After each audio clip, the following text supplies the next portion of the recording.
मझां वेख के ना एक किस्सा ही समझो याद आ गया। मैं चलो तुहानू अज सुनाइए। अच्छा वो ना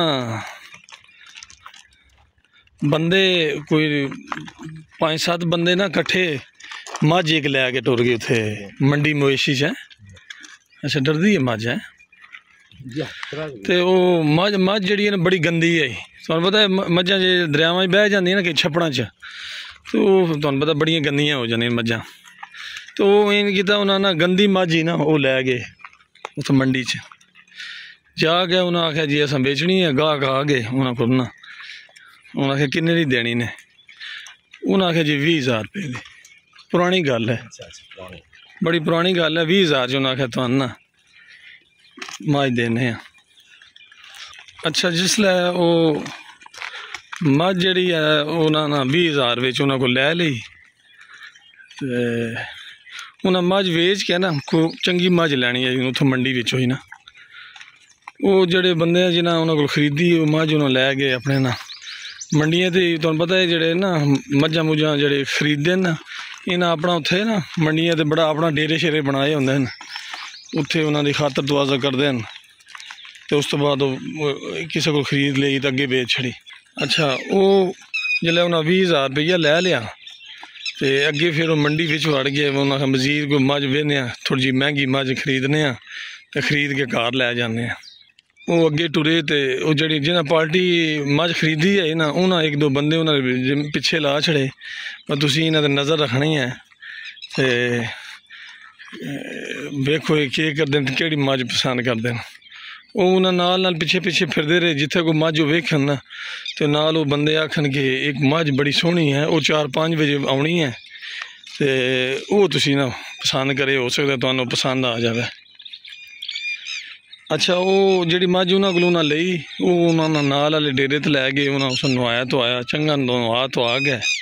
उन्हें तेल जड़ा उस जिसम ते मारिया वो सिंग सुंग उन्हें पालिश किए पैर शैर उन्होंने खुर शुर उन्होंने सही तैयार किए। मझ बड़ी सोहनी उन्हें बना छड़ी ना चंगी मझ उन्हें तैयार की खूबसूरत मझ हो गई। वो जी मझ उन्हें 20,000 च लई आई। उन्हें चंगी तैयार करके ना वा कोई 5-6 घंटे बाद खुराक शुराक उन्हें चंगी दी पोश हो खल शल पाई ना चंगी मोटी हो गई।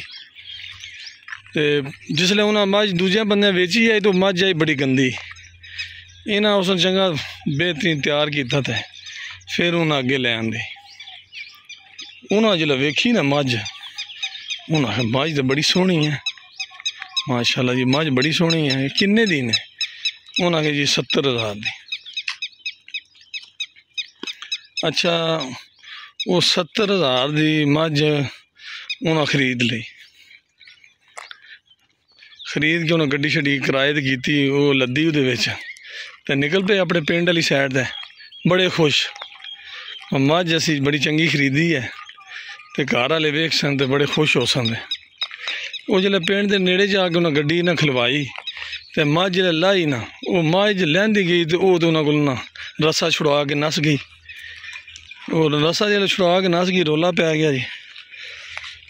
उन्हें घर फोन किया उन्हें आख्या जी बड़ा ना नुकसान बड़ा हो गया। उन्हें आख्या केह् नुकसान हो गया? उन्हें आख्या जी वो मझ नवी आंदी है वो गड्डी तो लांदे गए हाँ तो वो मझ तो नस गई है। उन्हें आख्या परेशान ना हो तुसी मझ घर आ गई। उन्हें आख्या वो घर किधर आ गई? उन्हें आख्या अपनी साड़ी मझ आई तो घर आ गई है।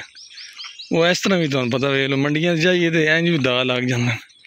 उन्होंने अपनी मझ आई तो उन्हें तैयार श्यार करके 20,000 की उत्थे बेची तो घंटे 4 बाद वही मझ उन्हें 70,000 की खरीदी रुपया 50,000 कोलों पै गया उन्होंने। तो दुनिया बड़ी तेज़ है इस वास्ते तो जिसलै भी मंडियां में जाओ तो बड़े तुहानू पता है बड़ा हिसाब किताब रखना होंदा है। ये बड़े दाऽ होंदे न कई जड़ियां मझां गावां जड़ियां रोक लैंदे न 2-2 3-3 दिन का जड़ा ना दुध वो नहीं चोंदे। तुहानू पता है मझ जी मझ गां ना चोइए तो वह बाना वो फिर जो स्टाक होंदा वो अज 2 किलो कल 4 किलो इस तरह करके वो सही होता ना बाना भरी जाता है तो उस बेस ते वो फिर बंदे बेच लैंदे तो पैसे बड़े कमा लेंदे। इस तो अलावा होर बंदे ने जेबां शेबां कटी जानियां न मंडियां ते ते होर भी कई मामलात ने, इसलिए इस वास्ते जिसलै भी तुसी जेह्ड़ा ना मंडियां शंडियां ते जाओ ते तुहानू चाहिदा हर मामले बिच ना या तो तुसी या इन्ने एक्सपर्ट हो फिर तुहानू जाना चाहिए, या फिर यह है कि किसी एक्सपर्ट नाल लै जाओ ताकि जो थोड़ा छोटा मोटा नुकसान है वो तुसी बच सको। है ठीक है जनाब, मेहरबानी, ओके जी, अल्लाह दे वाले।